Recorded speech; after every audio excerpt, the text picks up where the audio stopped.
Jaya Radha Madhava Jaya Kunja Bihari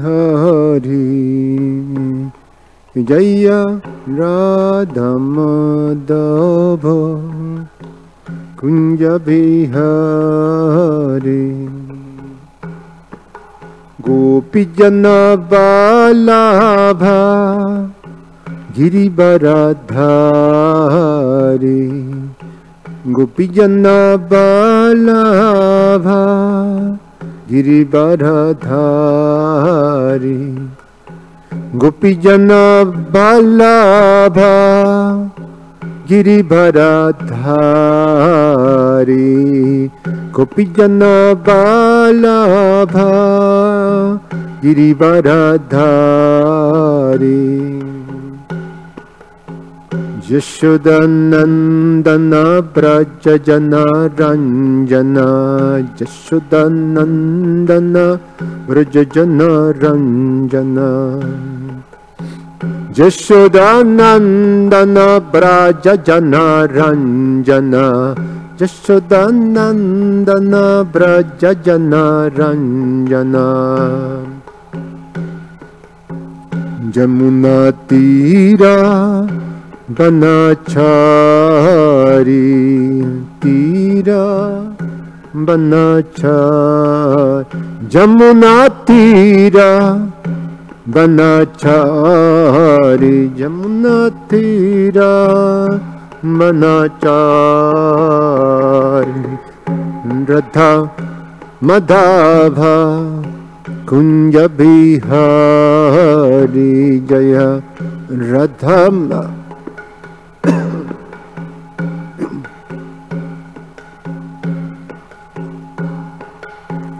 Jaya Radha Madhava Kunja Bihari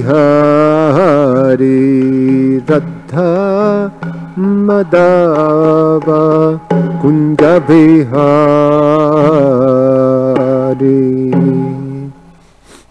Jayam Vishnupad Paramahansa Parivrajagacharya Ashtotara Shatashi Srimad His Divine Grace A.C.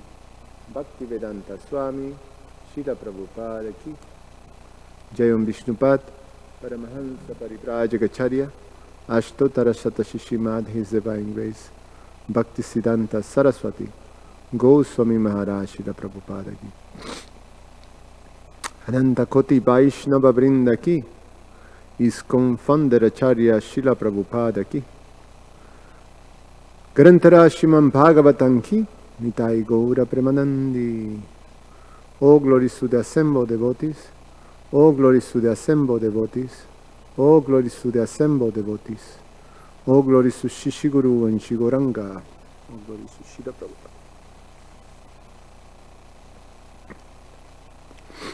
Om Namo Bhagavate Vasudevaya. Om Namo Bhagavate Vasudevaya. Om Namo Bhagavate Vasudevaya.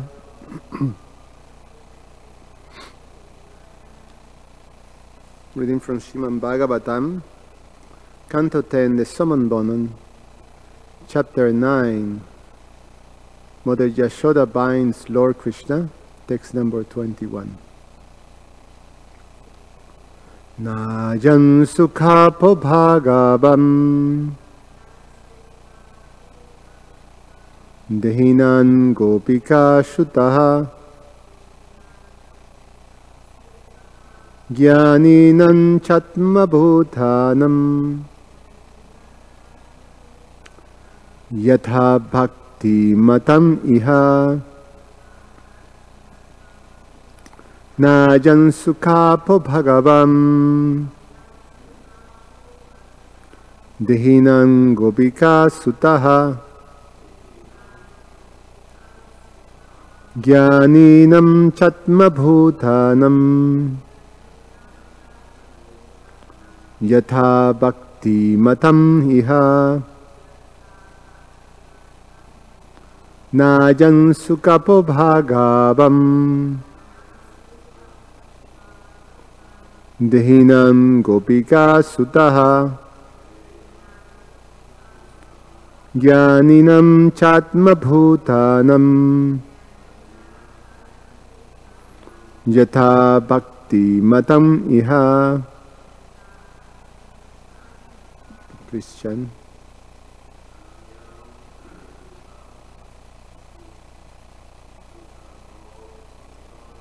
Najan Sukhapo Bhagavam Dehinam Gopika Sutaha Jnaninam Chatma Bhutanam Yatha Bhakti Matam Ihi. Najan Sukhapo Bhagavam Dehinam Gopika Sutaha Jnaninam Chatma Bhutanam Yatha Bhakti Matam Iha. Na, not, I am this. Sukha apaha, very easily obtainable, or an object of happiness. Bhagavam, the Supreme Personality of Godhead. Dehinam, of persons in the bodily concept of life, especially karmis. Gopika Sutaha, Krishna, the son of Mother Yashoda. Krishna, as the son of Vasudev, is called Vasudev. As the son of Mother Yashoda, he is known as Krishna. Jnaninam cha, and of the Jnanis who try to be free from material contamination. Atma Bhutanam, of the self-sufficient yogis.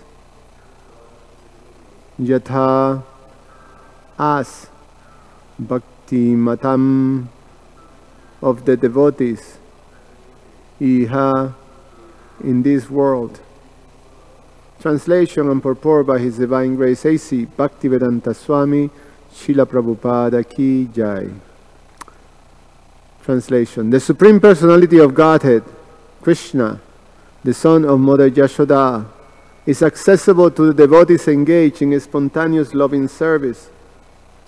But He is not easily accessible to mental speculators, to those striving for self-realization by severe austerities and penances, or to those who consider the body the same as the self.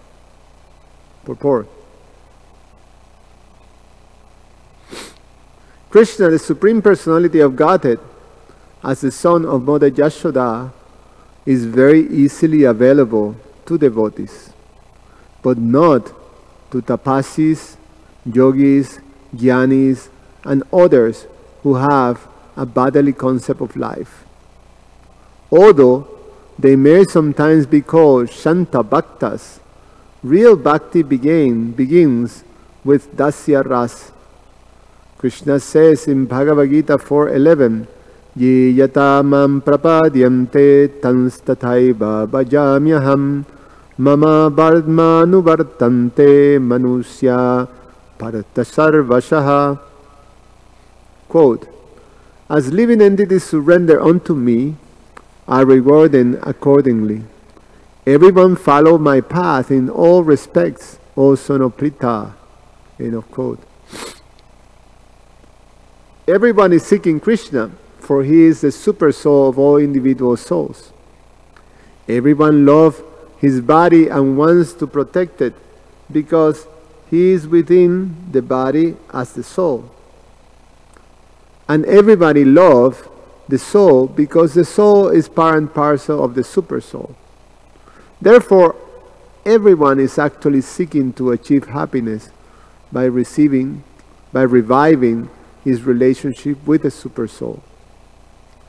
As the Lord says in Bhagavad Gita, Vedai Shacharvar Aham Eva Vedya, by all the Vedas, it is I who am to be known. End of quote. Therefore, the karmis, jnanis, yogis, and saintly persons are all seeking Krishna. But by following in the footsteps of devotees who are in direct relationship with Krishna, especially the inhabitants of Vrindavan, one can reach the supreme position of associating with Krishna. As it is said, Vrindavanam parityaya padam eka nagacchati. Krishna does not leave Vrindavan even for a moment. The Vrindavan Vasis, Mother Yashoda, Krishna's friends, and Krishna's conjugal lovers, the younger gopis with whom he dances, have very intimate relationships with Krishna. And if one follows in the footsteps of these devotees, Krishna is available. Although the Nitya Siddhas expansions of Krishna always remain with Krishna, if those engaged in sadhana siddhi follows in the footsteps of Krishna's Nitya Siddha associates, such sadhana siddhis also can easily obtain Krishna without difficulty. But there are those who are attached to the bodily concept of life. Lord Brahma and Lord Shiva, for example, has very prestigious position, and thus they have a sense of being very exalted Ishwaras. In other words, because Lord Brahma and Lord Shiva are guna avatars and have exalted positions, they have some small sense of being like Krishna. But the pure devotees who inhabit Vrindavan does not possess any bodily conception. They are fully dedicated to the service of the Lord in sublime affection, prema. Sri Chaitanya Mahaprabhu has therefore recommended prema pumarto maham. The highest perfection of life is prema, pure love in relationship with Krishna. And Mother Yashoda appears to be the topmost of devotees who have obtained this perfection. Om Jnana Timirandasya Jnananjana Shalakaya Chakshur Ummilitam Yena Tasmai Sri Gurube Namaha. Namo Om Vishnupadaya Krishna Prestaya Bhutale Srimate Ramapada Swami Iti Namine. Namo Om Vishnupadaya Krishna Prestaya Bhutale Srimate Bhaktivedanta Swami Iti Namine. Namaste Saraswate Deve Gauravani Pracharine Nirveshesha Shunyavadi Pashatyade Shatarine. Vanchakalpa Tarubhyasha Kripa Sindhu Vyaevacha Patitanam Pavanevyo Vaishnavevyo Namo Namaha.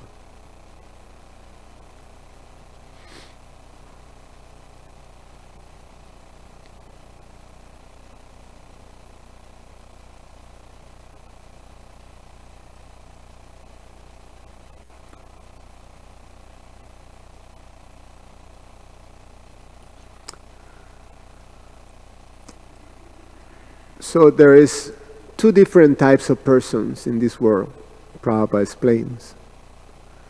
There is those who are absorbed in the hard struggle for immaterial existence, and there is those who are transcendentalists. So there is a fruitive person and there is a transcendentalist.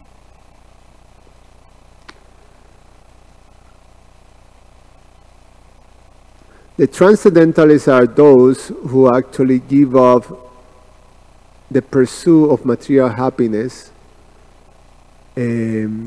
by enjoying this material world, but rather they trying to become free from the entanglement of the material world.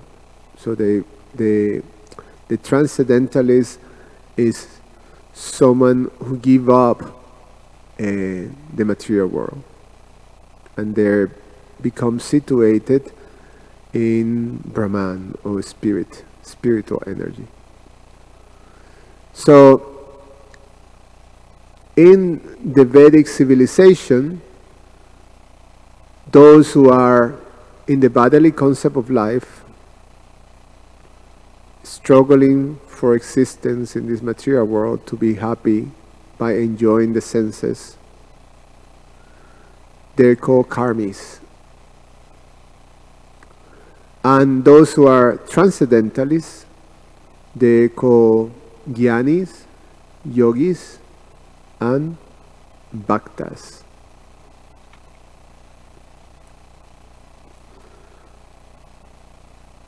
For the karmis, people who are in the bodily concept of life,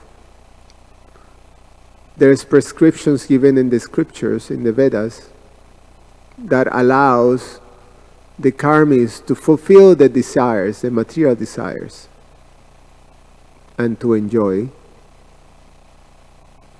by the process of karma kanda. So there's a very organized, systematic process by which we can actually obtain our material desires, so fulfill, our material desires, through the codes of religion, by following the process of religion. So for karmis, this process of dharma, artha, and kama is given. And as one progresses in this process of dharma, artha, and kama, then one comes to the point of understanding that actually I have to endeavor for liberation. And then those who come to that position to endeavor for liberation, they start to engage in the process of self-realization. And thus they take into the positions, or they follow the transcendentalists. So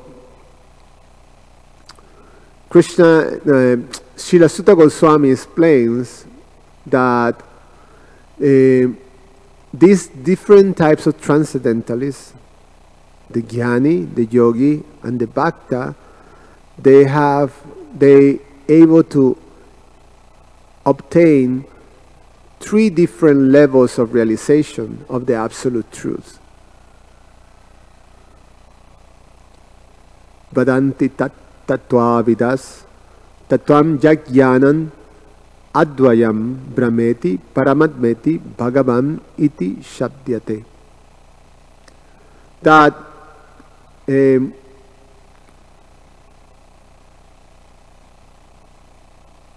the absolute truth is non-dual, and they can be realized by the jnanis as Brahman, or the impersonal effulgence of the Lord, as Paramatma, the super soul, by the yogis, and as Bhagavan, the Supreme Personality of Godhead, by the bhaktas, by the devotees. Now, Prabhupada explains that devotional service only starts for the bhaktas, for the devotees. And with devotional service is that one can have the opportunity to connect with Krishna. One can enter into that realization, into the relationship with Krishna as a supreme being. And that starts with Dasya Ras. So we know that there is 5 ways of relating with the Absolute Truth, with the Supreme Personality of Godhead. Shanta, Dasya, Sakya, Vatsalya, and Madhurya. So neutral, as a servant, as a friend, in parental love, and as a conjugal lover. So devotional service to the personality of Godhead starts with Dasya, servitorship. There is no devotional service in Shantaras. Although it's a relationship or it's some way of relating, there is no devotional service. And it makes sense. Like, we have neutral relationships with different people. Like the government, or you don't necessarily know or care to know, certain people. Sometimes we say, just have a neutral relationship with someone, meaning that you don't go this way or that way. The person can be or not be. You just don't connect.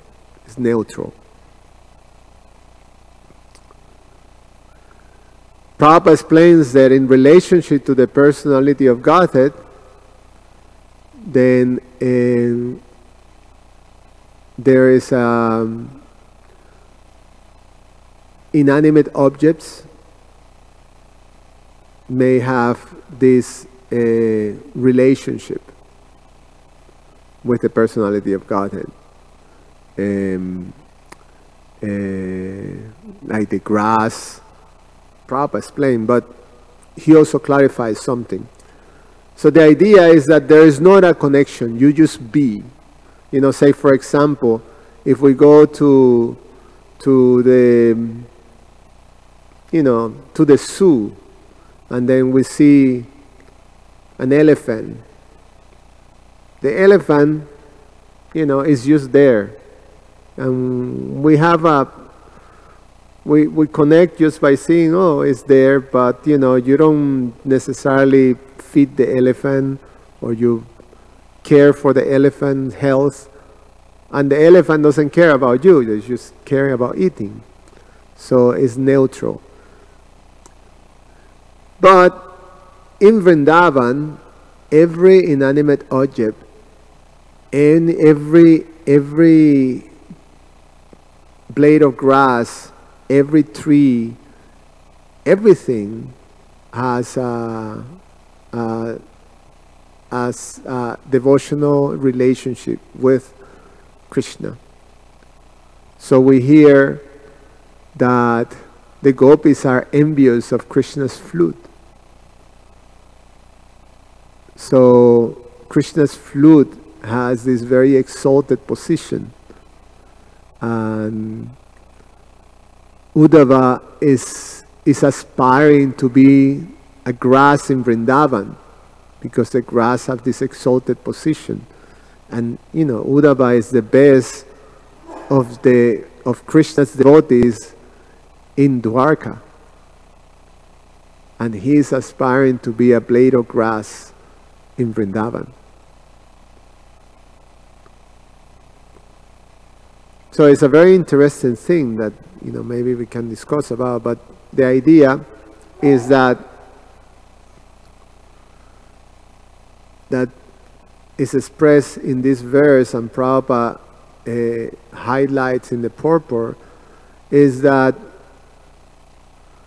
for everybody else but the devotees, Krishna is not accessible or easily accessible. So at best, you come to the position of neutrality towards Krishna. So we can analyze each one of them. For the karmis,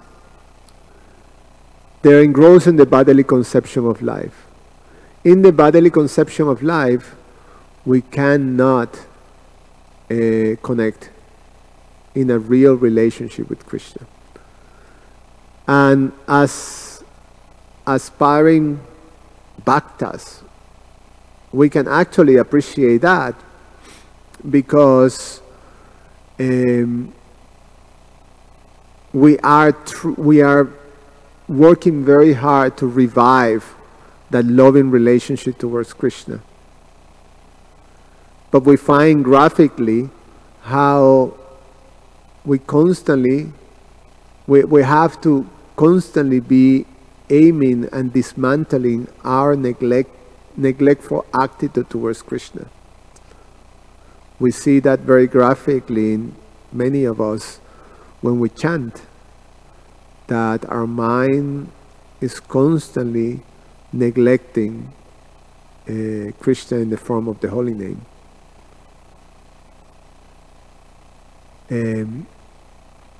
So the body, that happens as long as we are dealing with this process of purification of the bodily concept of life. Lord Krishna explains that those who are totally absorbed in this bodily concept of life, and he's speaking about karmis, is what to speak of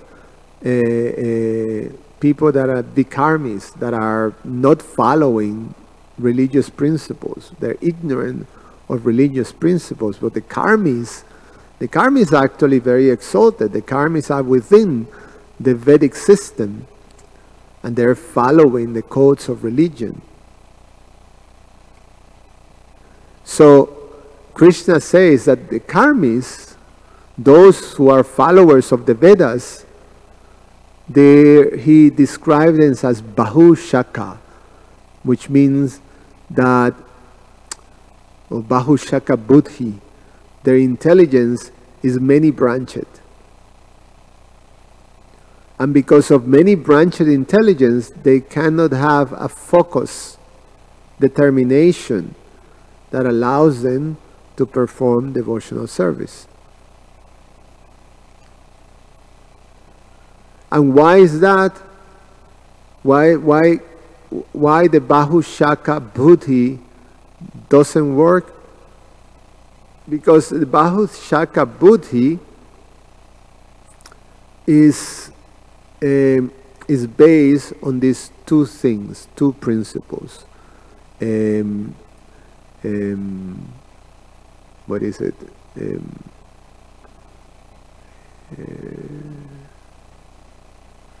Bhoga and Aishwarya.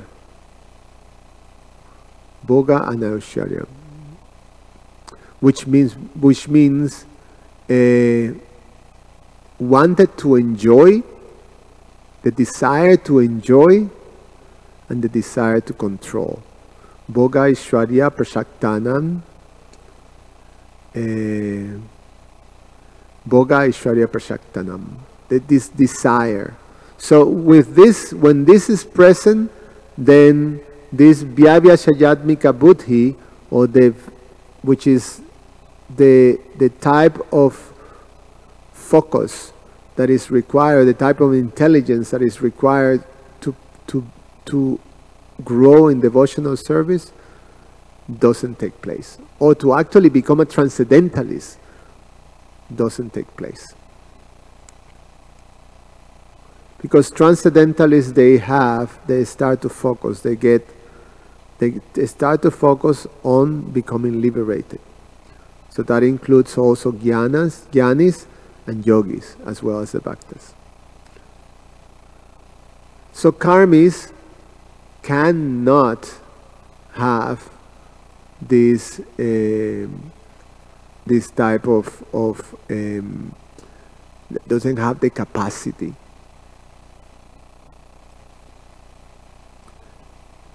In fact, the demigods, describe the bodily concept of life in very harsh terms. When prayed to Lord Krishna within the womb of Devaki, Mother Devaki, they say that those who are in the bodily concept of life, they're no better than an ass or a cow. That's the level of their intelligence. Yashyatma buddhi kunapre tridatuke. Swadi kalatradishu bhauma ijyati. That anyone who thinks that this bag of three elements or three dhatus, bile, mucus, and air, is the self, and wants to consider the land of birth to be worshipable, then yatirtha buddhi shalilena karhishit yagyeshu avigyeshu shaeva gokara. Or someone who goes to the holy places just to take bath for purifying. So these are the karmis, following rituals for prayashchitta, for actually purification. But their purification is compared to the bathing of the elephant, that the elephant takes this very thorough bath in the river and then comes out and starts to throw dust and in their bodies, so they become dirty again. So if one goes to the holy place just to take bath, neglecting the association of the great sages that are in those places of pilgrimage, then one's intelligence is no better than the cow or an ass. So for karmis, very difficult to obtain Krishna. For the jnanis that are described as mental speculators, now jnanis are transcendentalists. They actually have the focus intelligence, controlling their desire to enjoy the material world and to control, and they're focusing on becoming liberated. So they bypass this dharma, artha, and kama, and they go to the fourth goal of life, which is moksha. So for the jnanis, they trying to enter into or they meditate, or they establish this relationship with the energy of the Lord, the spiritual energy of the Lord. So by the process of studying the Vedas and by the process of mental speculation, they can achieve this realization of Brahman. They can come to the position of understanding that they are spirit. And this level of understanding is called Brahma Bhuta. And there is freedom and happiness that is obtained in this Brahma Bhuta. There's freedom from the suffering of material existence. And Prabhupada compares this happiness as more the relief that one senses after being drowning, and all of a sudden you're able to come out and have that moment of grasping air. That's Brahma Bhuta.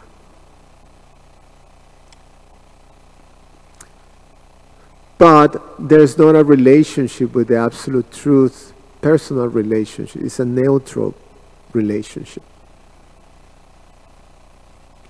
The yogis, they trying to reach or understand or connect to the super soul within the heart. They understand that the absolute truth is within their hearts. And they start the process of austerities and penances. By austerities and penances, they focus on this process of yoga and meditation, and they're able to connect with the super soul. They're able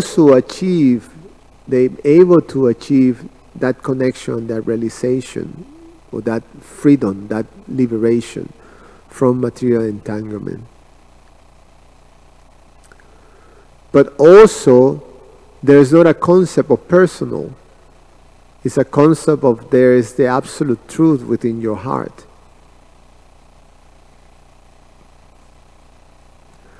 But all of those, when they're properly performed and guided, the jnanis, the yogis, they actually culminate in bhakti. Krishna says that those who reach this Brahma Bhuta stage, they become ready for entering into the process of bhakti. But it's only when you enter into the process of bhakti that you start to establish the relationship, the personal relationship with Krishna, and that's when you start to realize Bhagavan.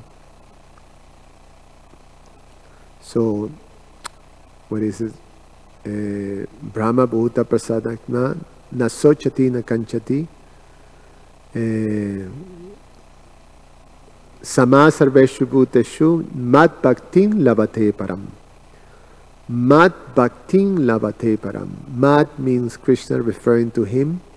Bhaktin, devotional service begins.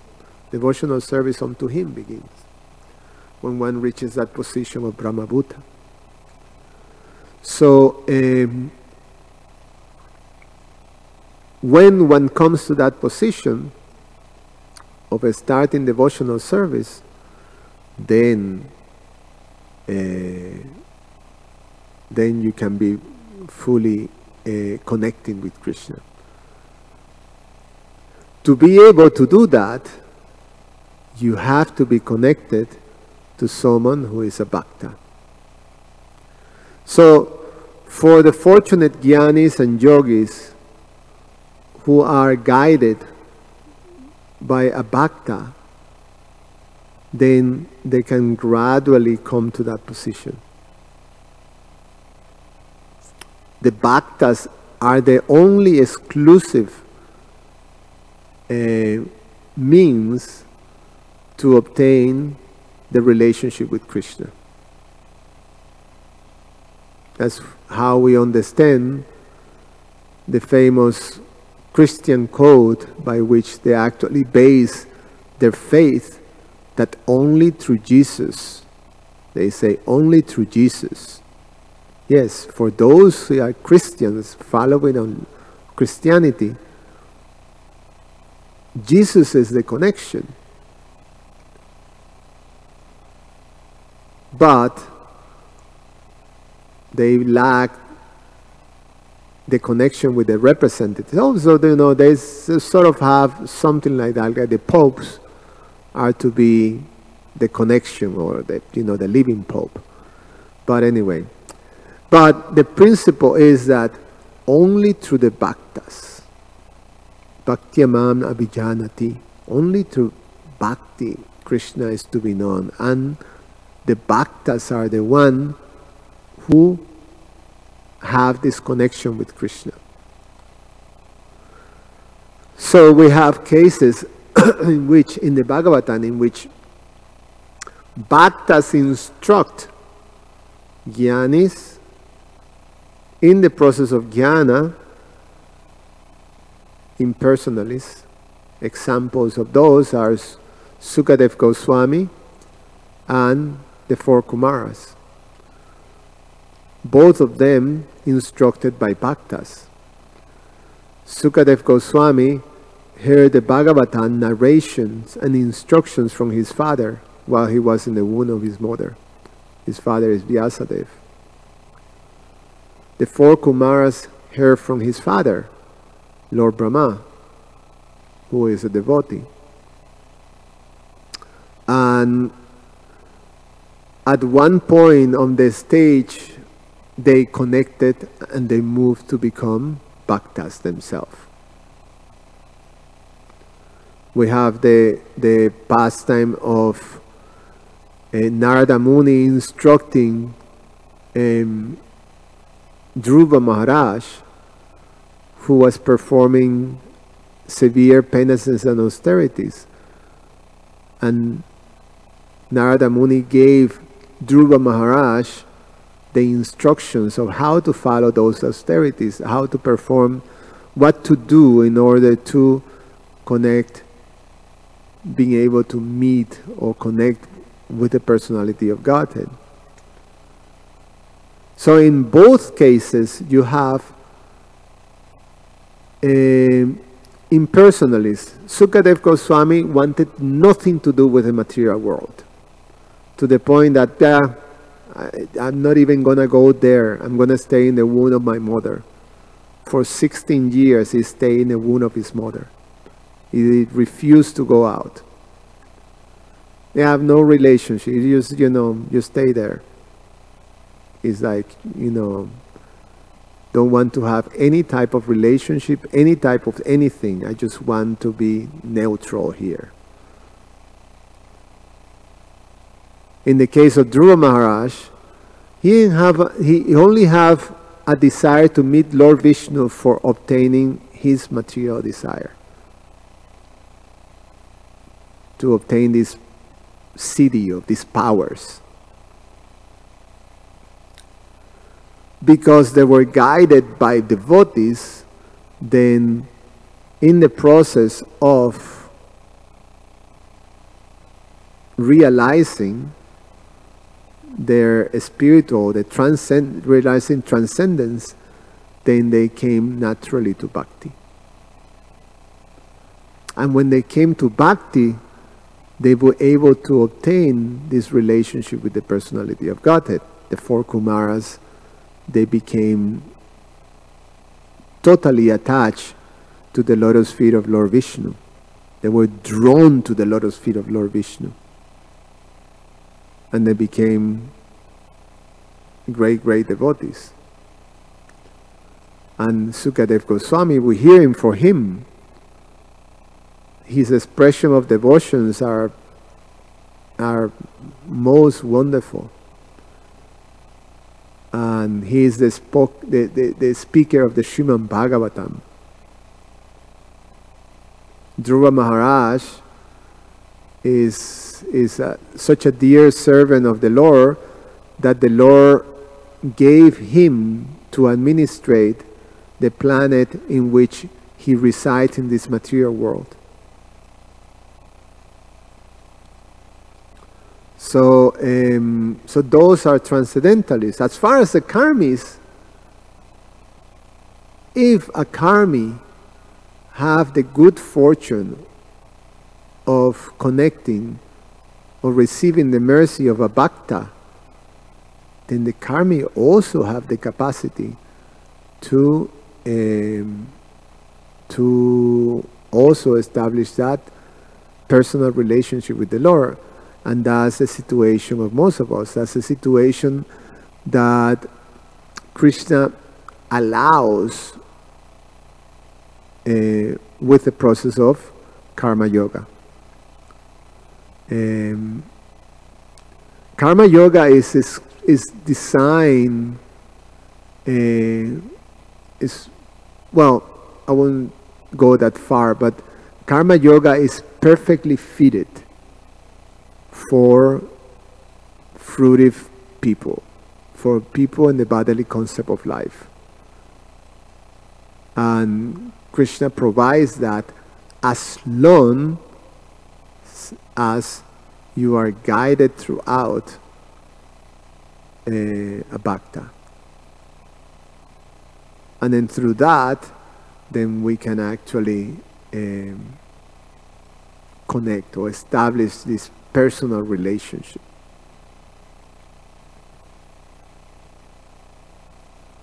So we have to move from this neutral relationship with the personality of Godhead. It's very good that we have at least some sort of relationship. Therefore, Krishna says that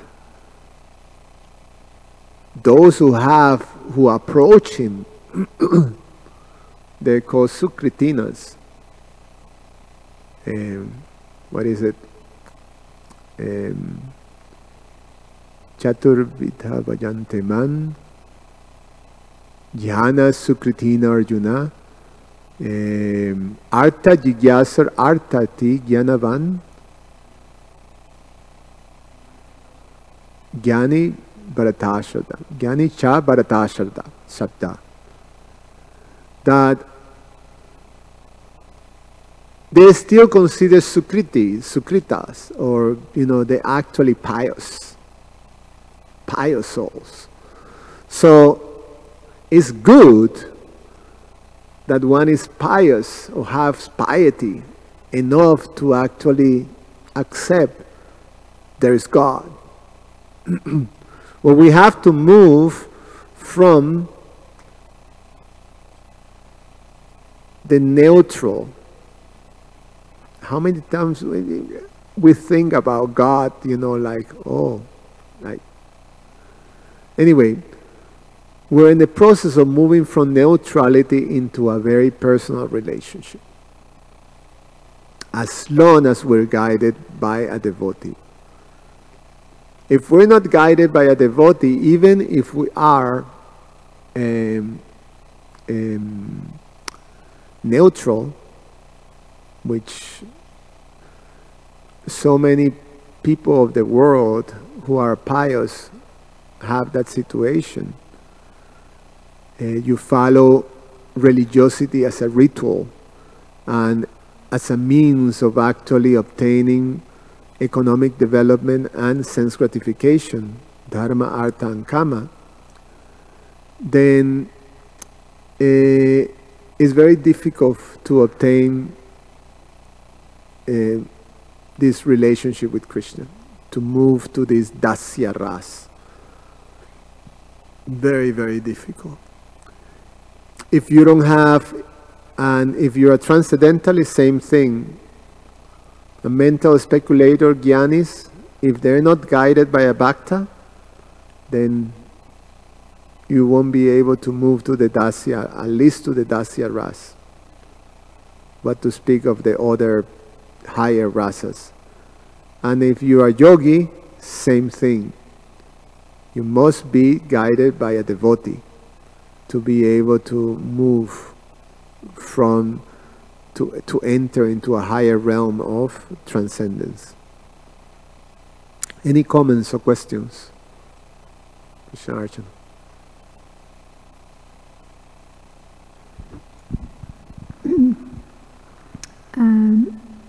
You had mentioned that the Gyanis are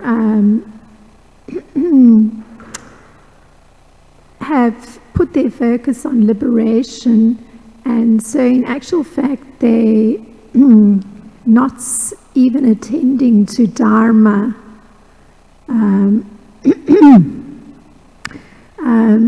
So that's kind of very interesting, because they are actually connecting with Super Soul. They achieve that.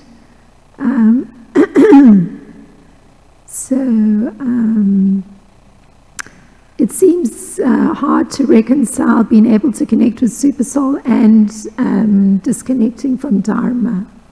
So I was wondering, I suppose, with the disconnect with Dharma, how it is that the connection with Super Soul is still somehow happening because of the focus on liberation. Well, the Jnanis is explained that they abandon duties, Dharma is codes of duties, or you have to follow, you have to, according to your position, you have to perform all these different duties, these different things that are there for humans to follow. They don't, it's not required. They give up that. They give up actions. So the jnanis are those who abandon all those processes and they just focus on cultivating transcendence and cultivating knowledge. So they become they're the classic sannyasis. So that's what is called sannyas yoga or jnana yoga. So they don't have to follow, they don't have to work, they don't work, they just study. And they absorb themselves on the sort of going inwards to understand basically how to cultivate the knowledge of how everything functions. So they renounce the world, they renounce relationships in the world, they become neutral. So they don't have a friend, they don't have, we hear narrations in the Bhagavatam of such personalities, like remember the Python yogi that he just lies there in the if someone gives food, great. If someone doesn't give food, if he receives food, it doesn't matter. So those are jnanis. They renounce the world. Actually, transcendentalists are renouncing the world, disconnecting from the world. So yogis and jnanis, both, and bhaktas, disconnecting from the world. The difference is the connection that you have. For the bhaktas, although you renounce the world, is not that you don't engage in the world. You serve. You see the world as the energy of Krishna, and then you engage in that personal connection with Krishna. It belongs to Krishna, so you see, so it is important. For the jnani, yes, they don't have to, they renounce the engagement of activities and duties in the world. Krishna says in the Bhagavatam, in the 6th chapter, that chapter is called Dhyana Yoga, or sannyas yoga. So sannyasi, if you don't have the proper guidance and conception, then is not considered very high. Krishna says that there's sannyasi is more when you actually has become free from desires and from attachments. So if a jnani that is not properly guided or not guided by a bhakta maintains the desires just to become liberated, because that's the desire that they kept. I want to be liberated, and that's their focus. I want to be free from this world. So they study the Vedas and they go deeper in understanding just to achieve that desire. I want to be free. So that desire is what brings them back to square number one. So even if they obtain this liberation, mukti, they still come back because they still have harbor that desire. They don't become desireless. So Krishna says that as long as you have desire, even that desire, you should not give up your duties. But you perform your duties as a transcendentalist. So you become detached from the fruits, but not detached of the work, as long as you have desires. Working in devotion is recommended. So, however, jnanis who are properly guided and who are in that position, it's a much higher position. But you have to be free from desires and attachments to be in there. That answer a little bit. Any other question? Okay. Thank you. Garantara Srimad Bhagavatam ki jai.